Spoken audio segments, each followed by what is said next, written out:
Bonjour, ce qu'on va voir dans cette vidéo, c'est la correction d'un devoir qui peut être donné en classe de seconde. Il porte sur le chapitre des généralités sur les fonctions.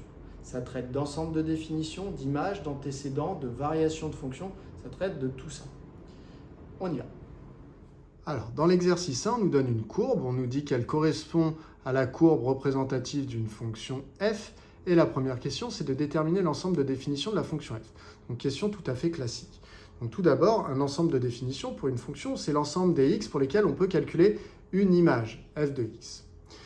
Sur une courbe, comment on repère un ensemble de définitions? Eh bien, vous voyez que la courbe n'existe pas pour n'importe quelle abscisse. Par exemple, pour l'abscisse moins 4, eh bien, il n'y a pas de point de la courbe qui a pour abscisse moins 4. Donc, pour repérer les x qui ont une image, on regarde sur l'axe des abscisses, eh bien, les x qui correspondent à un point de la courbe. Donc, les points de la courbe qui partent d'ici et qui terminent là, eh bien, leur abscisse est comprise entre moins 3 et 5. Ça veut dire que l'ensemble de définitions de la fonction f, eh bien, c'est l'intervalle moins 3, 5. Donc, on peut écrire l'ensemble de définitions df, donc l'ensemble de définitions de la fonction f, est moins 3, 5. Dans la question 2, on dit le point A de coordonnées 2, moins 1 appartient-il à la courbe CF et justifié. Alors, un point appartient à la courbe à partir du moment où quand on le place sur le graphique, eh bien, effectivement, le point va être sur la courbe. Alors, dans un premier temps, on peut déjà vérifier. Le point de coordonnées 2, moins 1, eh bien, il se situe à l'abscisse 2 et à l'ordonnée moins 1. Donc attention, moins 1 ici, c'est à un demi-carreau en ordonnée, puisque l'unité sur l'axe des ordonnées, pour un carreau, eh bien c'est 2. Donc le point de coordonnées 2, moins 1, il se situe ici. Donc le point A ne semble pas être sur la courbe. Alors comment on va justifier, puisqu'on nous demandait de justifier? Eh bien on va dire qu'en fait, le point A, qu'est-ce qu'il aurait dû avoir comme ordonnée à la place de moins 1 pour être sur la courbe? Eh bien, il aurait fallu que le point A ait pour coordonnée 2, moins 8,8, si on regarde bien ici. Ici, donc, moins 8,8. Alors, du coup, comment on va justifier? Eh bien, on va simplement dire que f de 2 est égal à moins 8,8.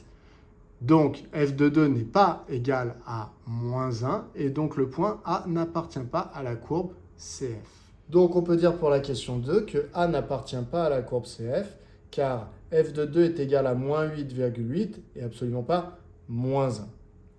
On passe à la question 3. Pour la question 3, on nous dit avec la précision rendue possible par le graphique, déterminer les éventuels antécédents de moins 6 par la fonction f.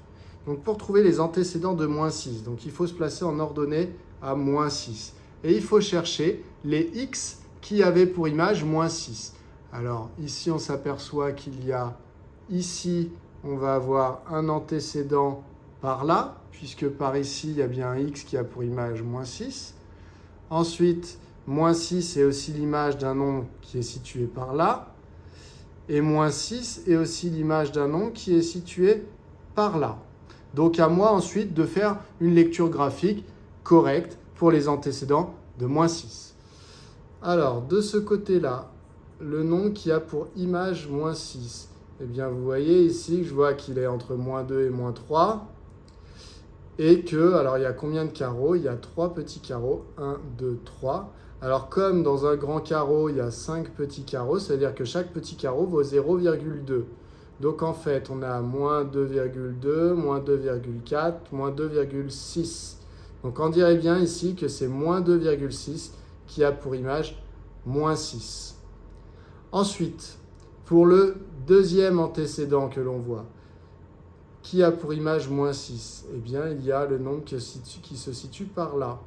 Donc, on a bien l'impression ici que c'est pareil, qu'on a un petit carreau plus quasiment un deuxième carreau. Donc, un carreau, c'est 1,2. Donc, on peut dire que c'est entre 1,2 et 1,4. Donc, on peut dire 1,3 à peu près. Et ensuite, le dernier nombre, moins 6, eh bien, il y a aussi le nombre qui se situe ici, à 4 plus 1 carreau et demi ici, donc 4,3, puisqu'un carreau, c'est 0,2. Il suffit de faire une phrase réponse maintenant.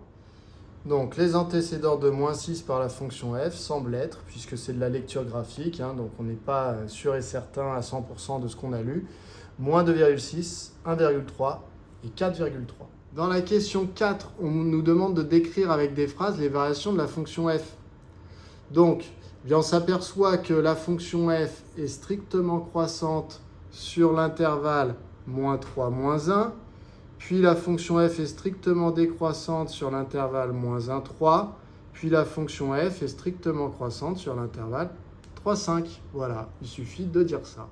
Donc les phrases sont f est strictement croissante sur l'intervalle moins 3, moins 1, f est strictement décroissante sur l'intervalle moins 1, 3, et f est strictement croissante sur l'intervalle 3, 5. Dans la question 5, on demande de dresser le tableau de variation de la fonction f.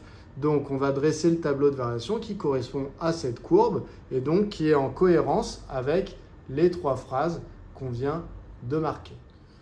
Donc, le tableau de variation que je vais faire ici, j'ai gardé mes trois phrases simplement pour simplifier la manière de compléter le tableau de variation. Donc ici, on a déjà dans la première ligne les x. Donc, les x, on vient de dire que l'ensemble de définition, on a dit que c'était l'intervalle moins 3, 5. Donc on va avoir moins 3 ici, 5 ici. Ensuite, les valeurs de x importantes pour les variations, ça va être celles qu'on a dans les phrases. Donc f est strictement croissante sur moins 3, moins 1. Donc ça veut dire que sur moins 3, moins 1, je vais voir apparaître dans mon tableau une flèche qui symbolise une fonction strictement croissante. Ensuite, f est strictement décroissante sur moins 1, 3. Donc sur l'intervalle moins 1 qui va jusqu'à 3, donc 3 autres valeurs importantes pour les variations, eh bien la fonction f est strictement décroissante. Et enfin, f est strictement croissante sur l'intervalle 3, 5. Donc l'intervalle 3, 5 est déjà représenté ici. La fonction f est strictement croissante. Alors le tableau de variation n'est pas fini pour autant. Maintenant, il va falloir que je mette les différentes images ici. Ici, je vais devoir mettre l'image de moins 3. Alors l'image de moins 3, si je regarde sur le graphique, eh bien moins 3 a pour image ici, donc vous voyez, on a deux petits carreaux. Donc ici, on va arriver à moins 10 et il faut rajouter deux petits carreaux. Alors qu'est-ce que c'est qu'un petit carreau? L'unité, je vous rappelle, un grand carreau ici, c'est 2. Donc ça veut dire que chaque petit carreau, c'est 2 divisé par 5, donc c'est 0,4. Donc en fait ici, moins 10, si je retire encore deux petits carreaux, donc ça fait moins 10,8, puisque chaque petit carreau vaut 0,4. Donc moins 10,8. On peut donc compléter ici, moins 3 pour image, moins 10,8. Ensuite, il me faut l'image de moins 1. L'image de moins 1, je reprends la courbe et je me rends compte que l'image de moins 1, eh bien, on arrive ici, je peux lire que c'est 2. Donc, l'image de moins 1 est égale à 2. Je peux donc compléter que l'image de moins 1 est égale à 2. Pour l'image de 3, pour l'image de 3 ici, l'image de 3, c'est pareil, c'est moins 10 et il faut retirer encore deux petits carreaux. Donc, c'est comme tout à l'heure de ce côté-là. En fait, ça nous donne moins 10,8. Donc l'image de 3, c'est encore moins 10,8. Ensuite, l'image de 5. L'image de 5, si on reprend ici, eh bien l'image de 5, on se rend compte que c'est à nouveau 2. Donc image de 5, 2. Voilà pour le tableau de variation de la fonction f. Dans la question 6, on nous demande la fonction f admet-elle un maximum? Si oui, en quelle valeur est-il atteint? Alors, on voit qu'ici, eh bien, en fait, il y a bien un maximum. Visiblement, la valeur maximale pour les images, eh bien, c'est 2. Donc, le maximum, ça va être 2. Et 2 va être atteint en deux abscisses. Il y a pour x égale moins 1 et il y a pour x égale 5. Donc, f admet pour maximum 2 et il est atteint pour x égale moins 1 et x égale 5. Donc, on le voit également dans le tableau de variation. On voit que les images ne monte pas au-dessus de la valeur 2 et que cette valeur 2 est atteinte pour x égale moins 1 et x égale 5. La dernière question de cet exercice, la fonction f admet-elle un minimum? Si oui, en quelle valeur est-il atteint? Alors minimum sur la courbe, donc on va regarder le point qui se trouve le plus bas et on va regarder son ordonnée à ce point. Donc on va lire sur l'axe des ordonnées, l'ordonnée du point le plus bas. Alors ici vous avez deux points qui sont aussi bas l'un que l'autre, il y a celui-là et celui-là. Les deux ont la même ordonnée, c'est pour ça qu'ils sont aussi bas l'un que l'autre, et c'est moins 10,8 qu'on a déjà lu tout à l'heure. Donc, moins 10,8 va être le minimum pour la fonction f, et ce minimum va être atteint en x égale moins 3 et en x égale 3. Donc, f admet pour minimum moins 10,8, il est atteint pour x égale moins 3, x égale 3. Alors, dans ces phrases-là, j'aurais pu mettre semble à chaque fois. Donc, f semble admettre pour maximum 2, il semble être atteint pour x égale 1 et x égale 5. f semble admettre un minimum moins 10,8, il semble être atteint pour x égale moins 3 et x égale 3. En fait, dès que c'est de la lecture graphique, on peut mettre semble pour préciser qu'on n'est pas sûr de ce qu'on a lu. Voilà. Je n'ai pas surchargé ici, donc f admet pour maximum 2, f admet pour minimum moins 10,8, et voilà les valeurs dans lesquelles ces minimums et maximums sont atteints. On passe à l'exercice 2. Alors, dans l'exercice 2, cette fois-ci, on n'a pas une courbe, on a un tableau de variation, puisque vous devez savoir faire tout ce qu'on va vous demander dans un tableau de variation. Donc, on a f, qui est une fonction dont le tableau de variation est donné ci-dessous. Déterminer l'ensemble de définition de la fonction f. Donc, c'est comme tout à l'heure avec un graphique, c'est-à-dire qu'avec un graphique, eh bien, on repère l'ensemble de définition parce que c'est l'ensemble des abscisses qui ont une image, des x qui ont une image. Donc, on peut tout à fait lire aussi ici les x qui ont une image par la fonction. Donc, vous voyez ici, c'est sous-entendu que partout où il y a des flèches et des nombres, eh bien, on va avoir une image, puisqu'ici, on n'a pas de double barre.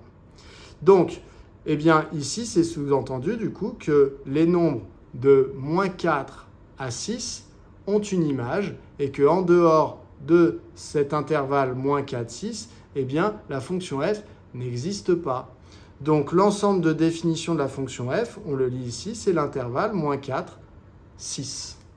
Donc, je peux écrire l'ensemble de définition de f est d de f égale moins 4, 6. Alors, j'ai fait exprès de ne pas mettre la même phrase que dans l'exercice 1. Il faut que vous ayez conscience qu'il y a plusieurs phrases possibles pour donner la réponse pour un ensemble de définition. Donc, je vous en ai mis une autre. Alors, dans la question 2, on nous demande de décrire avec des phrases les variations de la fonction f. Donc, on regarde le tableau de variation. Et donc, là où il y a une flèche qui descend, eh bien, ça symbolise une fonction strictement décroissante. Donc, par exemple, ici, sur l'intervalle moins 4, moins 2, la fonction f est strictement décroissante. Sur l'intervalle moins 2, 1, la fonction f est strictement croissante. Sur l'intervalle 1, 4, f est strictement décroissante. Et sur l'intervalle 4, 6, f est strictement croissante. Donc voilà les phrases. F est strictement décroissante sur moins 4, moins 2. F est strictement croissante sur l'intervalle moins 2, 1. F est strictement décroissante sur l'intervalle 1, 4. Et F est strictement croissante sur l'intervalle 4, 6. Voilà pour cette question 2. Pour la question 3, on nous dit la fonction f admet-elle un maximum? Si oui, en quelle valeur est-il atteint? Alors on regarde à nouveau le tableau de variation. Et donc, pour repérer un maximum dans un tableau de variation pour une fonction, eh bien, il faut repérer la valeur des images, ici. Donc, c'est là, dans cette partie du tableau, qui est la plus haute. Alors là, on voit que les images, elles partent de 1, elles diminuent jusqu'à moins 3. Donc là, pour l'instant, le plus haut, c'est 1. Ensuite, elles augmentent jusqu'à moins 1. Donc, moins 1, c'est toujours en dessous de 1. Donc, pour l'instant, le plus haut, c'est encore 1. Ensuite, elles redescendent jusqu'à moins 2. Puis elle remonte jusqu'à 2. Ah, là, elle remonte plus haut que 1. Elle remonte jusqu'à 2. Donc, le maximum, finalement, eh bien, ça va être 2. Donc, le maximum de la fonction f, c'est 2. Et quand est-ce qu'il a atteint? Il a atteint quand x vaut 6. Donc, f admet pour maximum 2. Il est atteint pour x égale 6. Alors, dans la mesure où je n'écris pas f admet pour maximum 2 sur l'intervalle moins 4, 6. Ça sous-entend que j'ai regardé sur le plus grand intervalle, donc sur l'ensemble de définition de f, donc sur l'intervalle moins 4, 6. Donc si on ne met pas d'intervalle quand on dit f admet pour maximum 2, et que je ne dis pas sur quel intervalle je raisonne, c'est qu'en fait je raisonne sur l'intervalle d de f. Question suivante. La question suivante, c'est la 4. F admet-elle un minimum? Si oui, en quelle valeur est-il atteint? Alors pareil, minimum, on regarde le tableau de variation et on essaie de repérer l'image la plus petite. Donc les images partent de 1, diminuent jusqu'à moins 3. Donc pour l'instant, l'image la plus petite dont j'ai parlé, c'est moins 3. Ça remonte jusqu'à moins 1, donc c'est toujours moins 3 l'image la plus petite. Ça redescend jusqu'à moins 2. Moins 2, c'est plus grand que moins 3, donc c'est toujours moins 3 qui est l'image la plus petite pour l'instant. Et ensuite, ça remonte jusqu'à 2. Donc finalement, l'image la plus petite, c'est bien moins 3, et elle est atteinte quand le x vaut moins 2. Donc f admet moins 3 pour minimum, et il est atteint pour x égale moins 2. Donc f admet pour minimum moins 3, il est atteint pour x égale moins 2. On passe à la dernière question de cet exercice. Alors, dans la dernière question, la question 5, on nous demande de tracer deux courbes représentatives possibles pour la fonction f dans un repère. On prendra comme unité un grand carreau pour l'axe des abscisses et deux grands carreaux pour l'axe des ordonnées. Et on vous dit que les deux courbes seront tracées avec des couleurs différentes. Alors, je fais comme vous, je trace mon repère. Par contre, je n'ai pas de carreau, donc voilà. Donc, il va falloir être un petit peu indulgent sur les unités que j'ai choisi. Mais l'unité sur l'axe des ordonnées est bien 2 fois plus grande que l'unité sur l'axe des abscisses. Ce qu'on appelle l'unité, c'est la distance qu'il y a entre le 0 et le 1. Donc ici, entre le 0 et le 1, c'est 2 fois plus grand. Donc je vous demandais de prendre 2 grands carreaux sur votre graphique et contre un grand carreau simplement pour l'axe des abscisses. Voilà. Ensuite, il va falloir placer des points pour commencer. Les points sont ceux qui sont présents dans le tableau de variation. Dans ce tableau de variation, en tout, il y a 5 points qui vont être les mêmes pour chacun de nos graphiques, le vôtre et le mien. Par exemple, ici, on sait que moins 4 a pour image 1. Donc, on n'a pas le choix. On sait que l'image de moins 4, c'est 1. Donc, je me place ici en l'abscisse moins 4 et l'ordonnée 1, et je place un premier point pour ma courbe. Deuxième point pour lequel je n'ai absolument pas le choix, c'est ici. Le point d'abscisse moins 2 a pour ordonnée moins 3. Donc ça veut dire pour x égale moins 2, l'ordonnée vaut moins 3. Ça me place un point qui se situe ici. Abscisse moins 2, ordonnée moins 3. Ensuite, alors je vais le déplacer un tout petit peu, pas très bien placé. Voilà. Ensuite, troisième point ici, abscisse 1, ordonnée moins 1. Donc abscisse 1, ordonnée moins 1. Très bien. Ensuite, abscisse 4, ordonnée moins 2. Donc abscisse 4, ordonnée moins 2. Et enfin, abscisse 6, ordonnée 2. Abscisse 6, ordonnée 2. Voilà les 5 points qui vont être communs à chacun de nos graphiques. Par contre, ensuite, les graphiques qu'on va faire doivent être cohérents avec les flèches qui se trouvent dans le tableau de variation. Donc le tableau de variation m'indique que la courbe représentative de f, ici, les images doivent diminuer de 1 à moins 3. Donc ici, ma courbe, je dois voir qu'elle va prendre cette direction-là pour atteindre ce point ici.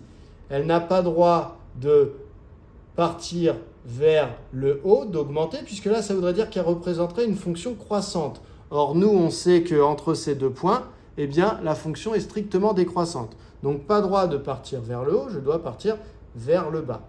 Alors, vous aimez bien, en général, faire avec des segments. Donc relier ici ce segment-là, enfin ce point-là avec ce point-là, avec un segment. Donc je le fais, puisque là le but c'est de corriger et de voir ce que vous auriez pu faire et qui est correct. Donc on peut tout à fait relier en faisant un segment, puisque ça n'est pas en contradiction avec le tableau de variation qui disait que les images devaient diminuer de 1 jusqu'à -3. C'est bien ce qui s'est passé ici. Ensuite, entre les deux points suivants, eh bien, la fonction doit être strictement croissante.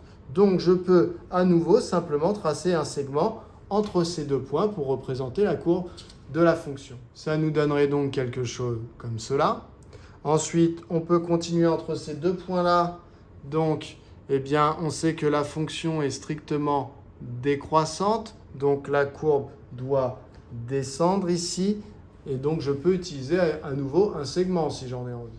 Voilà qui est fait. Et la dernière flèche du tableau, eh bien, elle monte. Ça veut dire que la fonction f est strictement croissante sur l'intervalle 4, 6. Donc, ça veut dire qu'entre ces deux points-là, ma courbe ne doit faire que monter.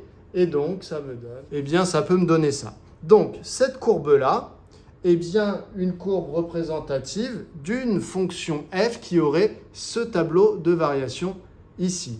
Maintenant, ça n'est pas la seule courbe qui va correspondre à une fonction dont le tableau de variation serait celui-là. Puisqu'en fait, les flèches, ce qu'elles imposent, c'est absolument pas d'aller tout droit, c'est simplement que les images diminuent entre l'abscisse -4 et l'abscisse -2. Elles ne sont pas obligées de diminuer sous forme ici et de former un segment. On peut tout à fait imaginer une autre courbe possible qui partirait encore de ce point-là. Donc on a dit autre couleur, on a demandé dans l'énoncé, et pour lesquelles les images diminueraient jusqu'à atteindre ici. Donc on pourrait tout à fait imaginer une courbe comme celle-là. Voilà. Alors attention quand vous tracez votre courbe, eh bien vos images, enfin une même abscisse ne peut pas avoir plusieurs images. Donc qu'est-ce qui serait faux? Ce qui serait faux, ce serait de partir comme ça, c'est ce qu'on voit sur les copies, et de descendre. Puisque là, si vous rebroussez chemin, ça veut dire qu'en fait, il y a des abscisses, là proche de -4, qui vont avoir deux images, une en bas, une en haut. Et ça, c'est formellement interdit quand on représente des fonctions. Pour une fonction, une abscisse a une seule image. Un x a une seule image. Donc voilà, faites attention à ça. Pareil, sur des copies, on peut voir ça. Donc ça ne va pas, puisque le tableau de variation imposait que la fonction était strictement décroissante entre -4 et -2. Donc la courbe ne peut pas monter, sinon ça voudrait dire que la fonction est strictement croissante à droite de -4 ici. Donc on fait attention à éviter ces erreurs. Ensuite, il faut que la fonction soit strictement croissante entre -2 et 1. Donc on peut tout à fait tracer ici un segment, mais on peut y aller aussi de manière un petit peu plus jolie, comme ça par exemple. Voilà. Ici, les images n'ont fait que augmenter pour les abscisses entre -2 et 1. Donc ça correspond tout à fait à une flèche qui monte dans le tableau de variation. Ensuite, entre 1 et 4, fonction décroissante. Donc on peut tout à fait imaginer une fonction comme celle-là, qui aurait une courbe comme celle-là. Et enfin, fonction croissante sur 4, 6, strictement croissante sur 4, 6. Donc on pourrait imaginer une courbe qui serait comme ça.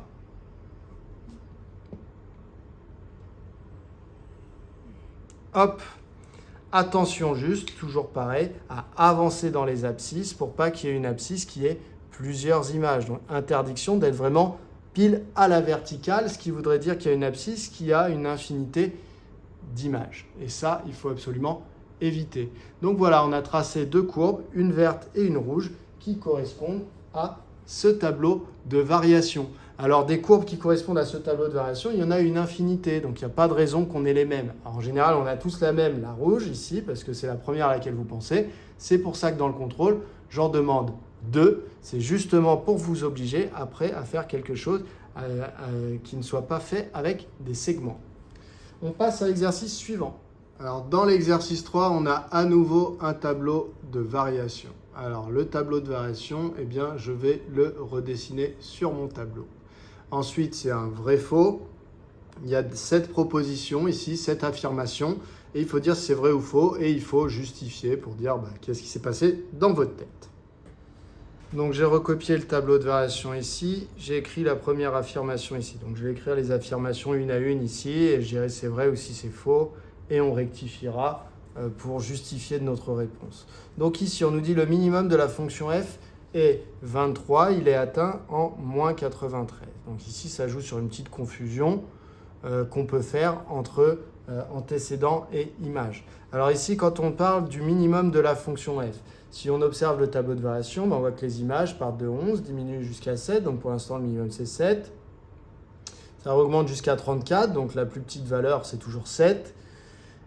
Et ensuite de 34, on diminue jusqu'à moins 93. Donc finalement, le minimum de la fonction, ça va être moins 93. Et ce minimum est atteint pour x égale 23. Donc en fait, cette affirmation-là, elle est fausse. Et en fait, il faudrait ici que ce soit moins 93 le minimum et il serait atteint en 23. Voilà pour cette première affirmation. Deuxième affirmation, la fonction f est strictement croissante sur l'intervalle 8-23. Donc sur l'intervalle 8-23, donc l'intervalle 8-23, c'est ici qu'on va lire les informations. On voit que la flèche est dirigée vers le bas, donc ça symbolise que la fonction est strictement décroissante sur 8-23. Donc ici, bien entendu, l'affirmation est fausse.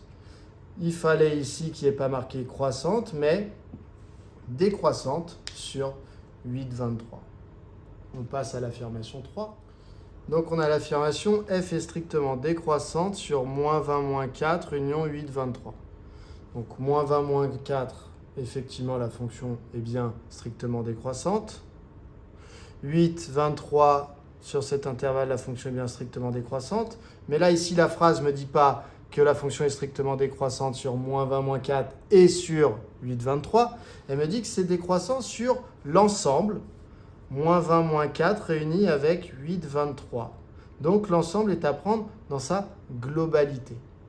Alors, qu'est-ce que ça veut dire qu'une fonction est décroissante sur un ensemble? Eh bien, ça veut dire que quand on prend 2x avec un x ici, donc je vais prendre un x que je vais appeler A, et un autre x que je vais appeler B. Eh bien, pourquoi sur moins 20, moins 4, la fonction est bien strictement décroissante? Eh bien, c'est parce que l'image de A va être plus grande que l'image de B. Vous voyez, les images diminuent. Donc, l'image de A va être plus grande que l'image de B si A était plus petit que B. Donc, ça, c'est pour une fonction strictement décroissante. Donc, ici, c'est bien respecté, cette règle-là, pour n'importe quel A qui serait plus petit qu'un réel B, sur l'intervalle moins 20, moins 4, eh bien, l'image de A serait bien plus grande que l'image de B, donc la fonction est bien strictement décroissante.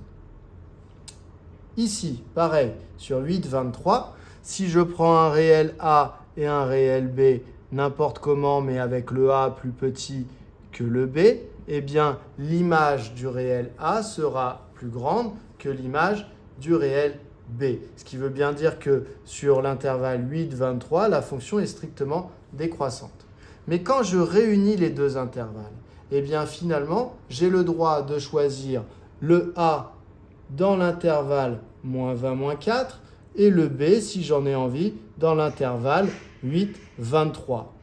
Alors le B ici, le souci, vous allez le comprendre tout de suite, c'est que le B, je peux tout à fait ici le prendre très très proche de 8 et donc son image peut peut-être être plus grande que l'image de A. En effet, regardez, l'image de A ici, elle est plus petite que 11 parce qu'on partait de 11 et les images diminuaient. Alors qu'ici, on part de 34 et les images diminuent. Donc, si ça se trouve, le B a une image plus grande que le A. Donc, je ne peux pas dire que quand A est plus petit que B, l'image de A est forcément plus petite que l'image de B. Puisqu'ici, l'image de B peut très bien être égale, par exemple, à 32. 32 qui est un nombre entre 34 et moins 93. Donc, sur la réunion d'intervalles, la fonction f n'est pas strictement décroissante. Je peux trouver des x entre moins 8 et 23 qui ont une image plus grande que des x entre moins 20 et moins 4. Ce qui veut dire que globalement, les images n'ont pas diminué sur la réunion des deux intervalles. Donc là, ce qui n'allait pas ici, c'est l'union. Et il faudrait mettre et sur à la place pour que ça redevienne vrai. Cette affirmation est donc fausse. On peut donc marquer faux. Affirmation 4.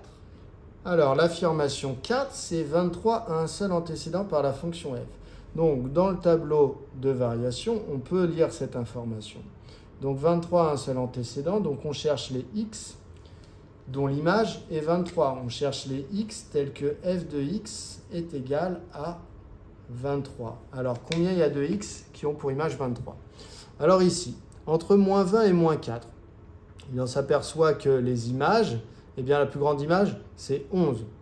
Après, les images diminuent. Donc, il n'y a personne qui va avoir pour image 23 dans l'intervalle moins 20, moins 4. Ensuite, sur l'intervalle moins 4, 8, les images augmentent de 7 jusqu'à 34. Il y a donc quelque part entre moins 4 et 8, eh bien, un antécédent de 23, c'est-à-dire qu'entre 7 et 34, eh bien, on est passé par 23. Ça veut dire qu'ici, quelque part entre moins 4 et 8, eh bien, il y a un x, que je peux noter x1, qui va avoir pour image 23. Je ne sais pas qui est x1, je ne sais pas s'il vaut 5, s'il vaut 6, s'il vaut 5,8, j'en sais rien du tout. Mais je sais qu'il existe. Ensuite, sur l'intervalle 8-23, eh bien, les images partent de 34 pour descendre jusqu'à moins 93. Eh bien, entre 34 et moins 93, eh bien, on est à nouveau passé par 23. Et ça veut dire qu'il y a un x que je peux noter x2, puisque le premier, je l'avais noté x1, donc c'était le premier x, là c'est le deuxième x, eh bien, pour lesquels l'image, c'est 23. Ce x se situe entre 8 et 23. Donc finalement, 23 a combien d'antécédents par la fonction f? Eh bien, en fait, il y en a 2. Donc, comment on pourrait modifier ici la phrase pour qu'elle devienne vraie? Eh bien, ici, on barre seul et on dit a exactement 2 antécédents par la fonction f. Donc, cette affirmation était fausse. On continue. L'affirmation 5, c'est l'image de 12 par la fonction f et 9. Alors, l'image de 12, pour le connaître, pour essayer de voir à peu près ce que ça peut valoir, eh bien, il faudrait placer 12 dans la ligne ici des x. 12 dans la ligne des x, il se trouve entre 8 et 23. Voilà. Donc, on a 12, et donc son image se situe entre moins 93 et 34. Du coup, est-ce que son image peut être égale à 9? C'est possible. Peut-être qu'effectivement, l'image de 12, c'est 9, puisque 9 se trouve bien entre moins 93 et 34. Donc, l'image de 12 peut tout à fait être 9. Mais ça peut tout à fait aussi être 10. Ça peut tout à fait être 23. En fait, ça peut être n'importe quel nombre entre moins 93 et 34. Donc, finalement, eh bien, cette affirmation ici, on ne peut pas dire qu'elle est fausse, parce que si ça se trouve, elle est vraie. Peut-être que l'image de 12, c'est vraiment 9. Donc, on ne peut pas conclure. Voilà. Alors, pour justifier, je peux dire que 9, c'est bien un nombre qui est entre moins 93 et 34, donc qui peut tout à fait être l'image de 12. On passe à l'affirmation 6.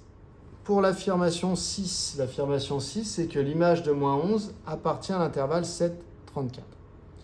Alors pour avoir une petite info sur l'image de moins 11, déjà il faut placer moins 11 dans la ligne des x. Moins 11, c'est entre moins 20 et moins 4. Donc, son image se situe quelque part entre 7 et 11. Donc, ça, c'est ce que je peux écrire, c'est que f de moins 11 appartient à 7, 11. Donc, est-ce que l'affirmation qui dit que l'image de moins 11, c'est entre 7 et 34, est vraie ou fausse? Si je sais que l'image de moins 11, c'est entre 7 et 11, un nombre entre 7 et 11, c'est bien un nombre entre 7 et 34. Donc, l'affirmation est vraie. Si f de moins 11 est entre 7 et 11, c'est qu'f de moins 11, il est entre 7 et 34, puisque tous les nombres compris entre 7 et 11 sont bien compris entre 7 et 34. Donc, finalement, cette affirmation est vraie. Et pour justifier, je dis que f de moins 11 appartient à 7, 11. Et finalement, l'intervalle 7, 11, lui, il est bien inclus dans l'intervalle 7, 34. Donc finalement, f de moins 11 est obligatoirement dans l'intervalle 7, 34.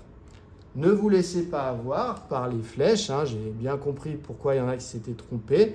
C'est parce qu'ils se disent, moins 11, c'est sur cette flèche-là, ça n'est pas sur celle-là, 7, 34. Donc ils ont dit non, non, non. Donc faites attention à ça. Si on est entre 7 et 11, on est entre 7 et 34. Dernière affirmation de l'exercice, l'image de 5 par f est 6. Donc on va venir placer 5. 5 c'est entre moins 4 et 8. Donc ça veut dire que son image, ici on nous dit que ce serait 6. Est-ce que c'est possible que ce soit 6? Eh bien non, puisque ici l'image de 5 doit être comprise entre 7 et 34. Vous voyez, les images augmentent pour passer de 7 à 34. Quand on augmente, en partant de 7, on ne peut pas être égal à 6.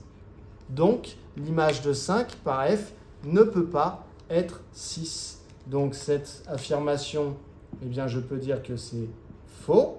Et pour justifier, je peux dire que l'image de 5 appartient à l'intervalle 7, 34. Or, 6 n'appartient pas à l'intervalle 7, 34. Donc ça veut bien dire que l'affirmation est fausse. Voilà pour cet exercice 3. Dans l'exercice 4, vous avez soit f, une fonction dont une expression est f de x est égale à 3 divisé par x moins 5. On doit déterminer le plus grand ensemble de définitions possible pour f. Donc on commence par observer l'expression f de x. Dans f de x, je vois qu'il y a une division. Et divisé par 0 est formellement interdit. Donc il va falloir que je recherche la valeur pour laquelle x moins 5 est égal à 0. Et ce sera la valeur qui sera la valeur interdite. Alors attention, ne faites pas des résolutions du type x moins 5 différent de 0 est équivalent à x différent de 5. Travaillez avec des équations et pas avec des différents d'eux. D'accord ? En mathématiques, on travaille avec les équations. Donc ici, on va chercher quand est-ce que x moins 5 est égal à 0. Donc x moins 5 égale 0 si et seulement si x égale 5. Donc 5 est une valeur interdite. Et donc du coup, si c'est la seule valeur interdite pour la fonction f, ça veut dire que l'ensemble de définitions de f, donc que vous avez le droit de noter d de f directement, et bien finalement, c'est tous les nombres réels sauf 5, ce qui se note r privé de 5. Voilà pour cette première question. On passe à la deuxième. Donc pour la question 2, donc là j'ai écrit pour tout x appartenant à l'ensemble de définitions, donc r privé de 5, on l'a calculé juste avant, f de x se calcule en faisant 3 divisé par x moins 5. Donc je vais calculer l'image de 4. Pour calculer l'image de 4, en fait, on cherche donc f de 4. Je dois donc reprendre l'expression de f de x en remplaçant les x par des 4, ce qui me donne 3 divisé par 4 moins 5. C'est égal à 3 divisé par 4 moins 5, ça vaut moins 1. Donc 3 divisé par moins 1, en fait, c'est pareil que moins 3 divisé par 1, c'est-à-dire en fait, c'est moins 3. Donc f de 4 est égal à moins 3. Ensuite, je dois trouver l'image de 3 demi. Je vais donc calculer f de 3 demi. L'image de 3 demi, je vais donc remplacer x dans l'expression par 3 demi. Et donc, alors avant de commencer à vouloir penser à ne plus avoir de division au dénominateur, de fraction au dénominateur, il va falloir que je mette au même dénominateur, ici, 3 demi et 5. Ça donne donc 3 divisé par, alors le dénominateur commun, ça va être les demi. Donc ici, j'ai 3 demi. Et je vais retirer, alors 5, il faut savoir combien ça fait de demi. Donc 5, ça fait 10 demi. 5 est égal à 10 divisé par 2. En fait, 5, vous pouvez le voir comme 5 sur 1. Et donc, si vous voulez le mettre sur 2, il faut multiplier par 2 le dénominateur et le numérateur. Ça fera donc 10 divisé par 2. Donc, ça fait 3 demi moins 10 demi. Ce qui est égal à 3 divisé par 3 demi moins 10 demi, ça fait moins 7 demi. Divisé par un nombre, ça revient à multiplier par son inverse. Donc en fait, divisé par moins 7 demi, ça revient à multiplier par l'inverse de moins 7 demi, c'est-à-dire moins 2 septièmes. Et moins 2 septièmes fois 3, c'est égal à moins 6 septièmes. Donc finalement, f de 3 demi est égal à moins 6 septièmes. Voilà pour cet exercice 4. Pour l'exercice 5, on nous dit soit f une fonction dont une expression est f de x égale x au carré moins 3x plus 6, déterminer le plus grand ensemble de définitions possible pour f. Et ensuite, j'aurai l'image de 2 à calculer et l'image de racine de 8. Alors ici, on a l'expression de f de x qui est x au carré moins 3x plus 6. Quand on nous demande le plus grand ensemble de définitions possibles pour f, c'est je veux savoir les x pour lesquels je peux faire ce calcul. Donc les x pour lesquels je peux faire ce calcul, eh bien ici, il n'y a rien de bloquant. C'est-à-dire que pour n'importe quel nombre réel, je peux calculer le carré. Pour n'importe quel nombre réel, je peux calculer moins 3 fois le nombre. Et pour n'importe quel nombre réel, je peux donc faire l'opération le nombre réel au carré, moins 3 fois le nombre réel que j'ai choisi, plus 6. Donc en fait, il n'y a rien de bloquant dans cette expression. Donc on peut dire que l'ensemble de définitions, ou plutôt le plus grand ensemble de définitions possible pour f est grand R. Je passe à la question 2, au calcul des images. Donc pour tout x appartenant à R, f de x est égal à x au carré moins 3x plus 6. Et donc on me demande de calculer l'image de 2. Donc f de 2 est égal à, il faut donc que je remplace les x par des 2. Donc ça nous donne 2 au carré, moins 3 fois 2, plus 6. 2 au carré vaut 4, moins 3 fois 2 ça fait moins 6 plus 6, ça donne 0. Donc finalement, l'image de 2, f de 2, est égale à 4. On me demande également l'image de racine de 8. Je vais donc calculer f de racine de 8. C'est égal à racine de 8 au carré, donc je remplace tous les x par des racines de 8, moins 3 fois racine de 8, plus 6. Alors la racine carrée de 8, mise au carré, eh bien ça donne racine carrée de 8 fois racine carrée de 8, ça nous donne 8, moins 3 fois la racine carrée de 8, plus 6. Et donc, 8 plus 6, 14. Donc, ça me donne 14 moins 3 racine de 8. Éventuellement, je peux aller un petit peu plus loin ici en essayant d'écrire différemment la racine carrée de 8, mais j'accepte la réponse à partir du moment où elle est donnée comme ça. Si on veut aller un petit peu plus loin, eh bien, ça nous donne 14 moins 3 fois la racine carrée de... Alors, 8, c'est 4 fois 2. Donc en fait, la racine carrée de 8, c'est la racine carrée de 4 fois 2.